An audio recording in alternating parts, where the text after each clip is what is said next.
Welcome back, folks. More nodal analysis. Still with dependent supplies. We're going to do a couple more of these. Hopefully so you get comfortable with them before I ask you to do them on the homework, before I ask you to do them on the exams, before you have to do them in future classes, maybe at your job. We'll see. Okay, who knows what life holds for us, right? So let's do it. Here it is. It's got a dependent supply. Look on the inside. It's still a current supply. Okay, but look at the control variable. It's a voltage this time. So this is a voltage-controlled current supply. As far as nodal analysis is concerned, we treat it as a current supply. So I look at this problem, and I have to count the nodes, and this one can catch you. So take a moment, pause the video, figure out how many non-reference nodes you have to label here.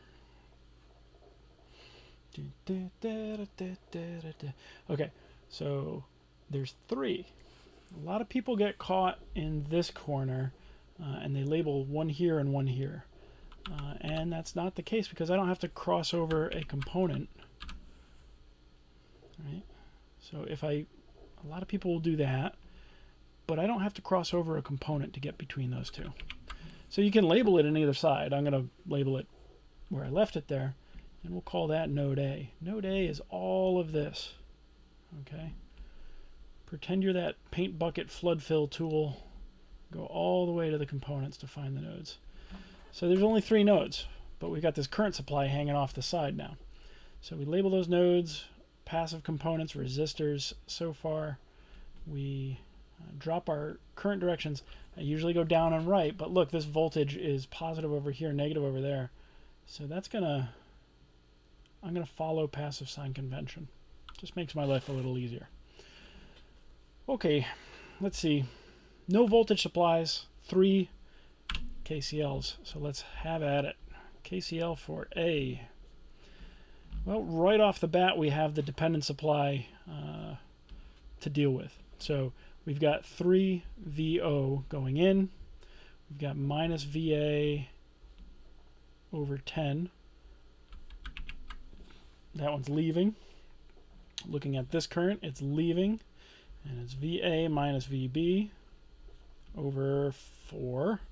And then we have a constant 2 also leaving. That's everything. That was a little longer than usual. There's 4 things connected to it. And we've got 4 terms. Okay? And they should all be currents because it's a KCL. And inevitably somebody says, that's not a current, that's a voltage. This is true, but that component, whatever that component is, has some way to read the voltage and turn it into a proportional current. So this gain is going to have some unit that converts the voltage to a current.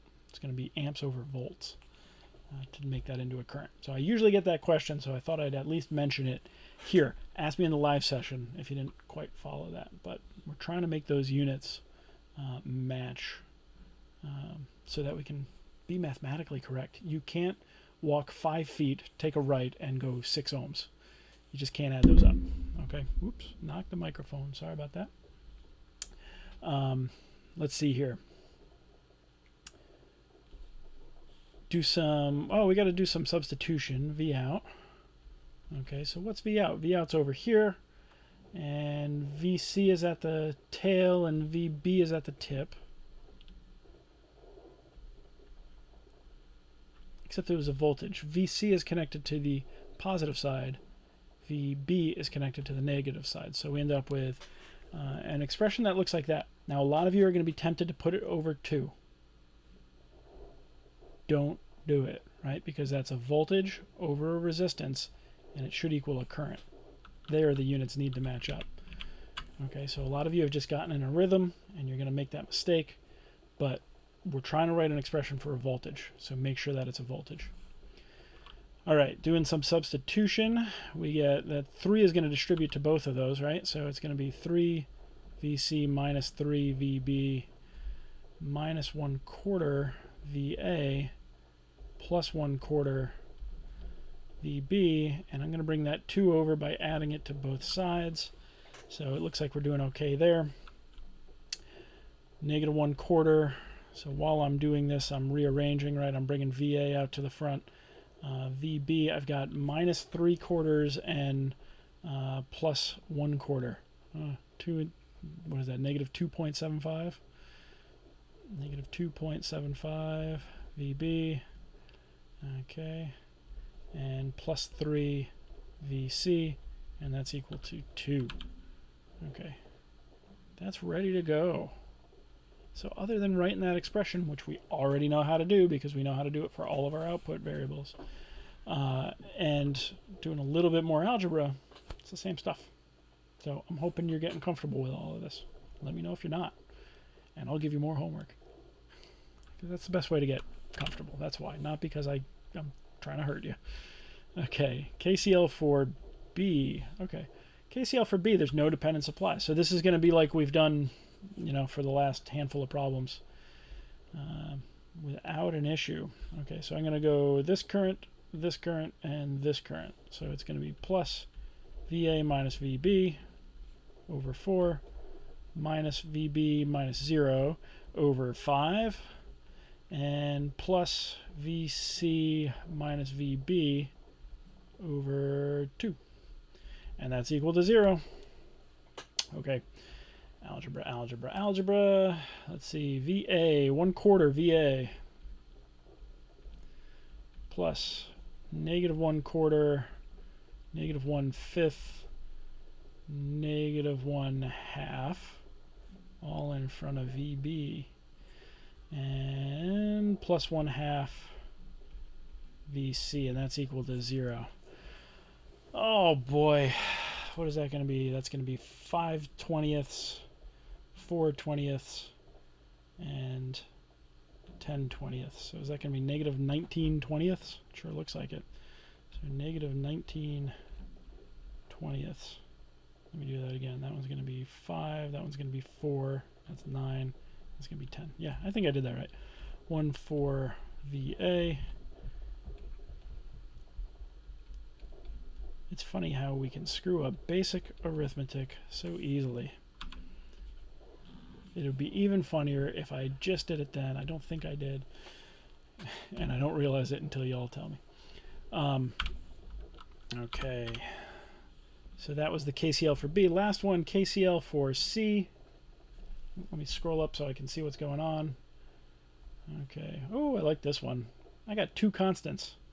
Those are both going in. This one's leaving. So I have +2 plus 4 minus VC minus VB over 2. And that's equal to 0. Okay, so this is simply going to be 1/2 VB minus 1/2 VC. Bringing both of these over by subtracting them from both sides, we get -6. And that one's good to go. Okay. The rest of it's kind of plug and chug, isn't it? So hopefully you're comfortable with that piece. I'm going to do it. But the only kind of wrinkle to this was dealing with the KCL for A and the dependent supply. Maybe also locating the nodes. We can always use more practice locating nodes. Those are just too easy to mess up if you don't have a little bit of experience. And you get experience by practice. Okay, so there's my 3 equations. Let's see, we got 1/4, -19/20, 1/2. Invert it, multiply by the right-hand side. And in this case, that's 0. Looking down here, we've got 0, 1/2, -1/2, and -6. -1/4. Oh, I moved on to the third one. -2.75 because I was lazy and didn't want to make my brain make the fraction. And 3 and 2 on the right hand side. Okay. That's going to give me, of course, VA, VB, and VC.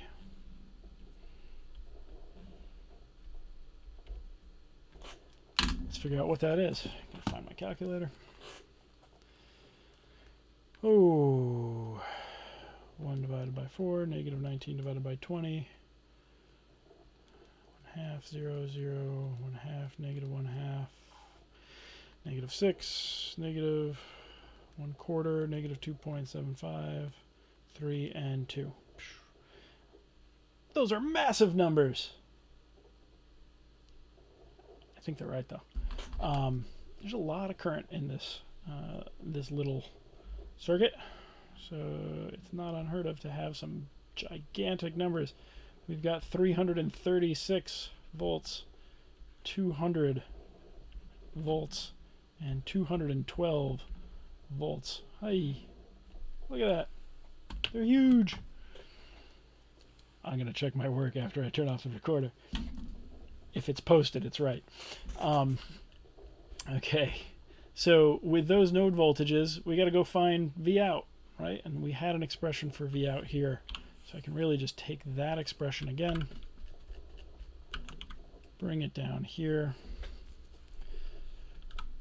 and we take 212, and we subtract 200, and we get 12 volts. Okay, 12 volts across that resistor, and well, that would make sense to me, so I'm happy with the 12 volt result. Kind of doing some gut check stuff, because this 2 and this 4 have to flow out through here, so it's going to be 6 amps flowing that way, and 6 amps times 2 ohms is going to be 12 volts, so I'm happy with that result. The other numbers are just massive. But I guess I got 6 amps flowing through there. I've got 18 amps flowing through here. Things could get big. Things could get big. I'm pretty happy with it. Okay? So another example of a dependent current supply in nodal analysis. Everything else was the same. KCL for B, KCL for C was the same. KCL for A, I just had to make this substitution. That's the only difference. So make sure you get comfortable with that, because I'm going to ask you questions. One more of these. We've done all current supplies. I want to go do one with a voltage supply. Okay, so that's coming up next. Stay tuned and good luck. I'm back, folks. I don't even know if my beard's the same length. It's like a week later, a couple weeks later. I was checking my work. I found a mistake. I'm hoping you were yelling at your video. Hey, you screwed up the algebra. And I totally did. And I could totally re-record the video. I don't think that's honest. I don't think it's demonstrating. I don't think it's modeling good behavior. I made a mistake. I found it. Let's go correct it. And it's right up there. Maybe you've already seen it. And let's see. I dropped this when I copied down here. I forgot this negative 1/10 in front of VA. So let me fix that. Okay, so negative 1/10 in front of VA, and I'll stick it right in there, and that's going to change this coefficient. Right, negative 1/10 and negative 1/4 I have there and there, so that's going to be negative 0.25 and negative 0.1. So I'm going to do negative 0.35 in front of VA. I think I'm good overall. Let's see. And that's going to change. Did I copy that down? I think I copied that down. Where's the one with the 2? There it is. Right. So let's make sure we change it in all the places. Negative 0.35. Okay. And finally down here. Negative 0.35. Okay. That's going to change all of these. I got to go back and plug that all in again. And see where we go. Okay, so 0.25. You get to watch me do this twice. Isn't that exciting? 0.50, 0.5, negative 0.5, negative 6, 0. Oops. Hold on. I think I went too quick. I'm like super aware of it now, right? 0. That looks good. Yeah, that looks good. Okay, negative 0.35. Negative 2.75, 3, and 2. Yeah, this feels better. This feels better. Helps if you can write it. 176.8 volts. That's a horrible 8. I'll fix that in a second. 111.6 volts and 123.6 volts. Okay. Come here, 8. Let's make that look like an 8. Proper snowman, right? Okay. What's kind of cool is that it didn't change the final answer. Okay, we still have VC 123.6 minus 111.6. That's still 12 volts. So that worked out. You're going to watch me find that error in a future video. It's like time travel. It's awesome. Okay? Sorry about that, but I hope you appreciate the honesty. And now we have the right answer. Well, we had the right answer, but we had the wrong node voltages. Keep watching if you want to find where I caught that mistake. Stay tuned and good luck.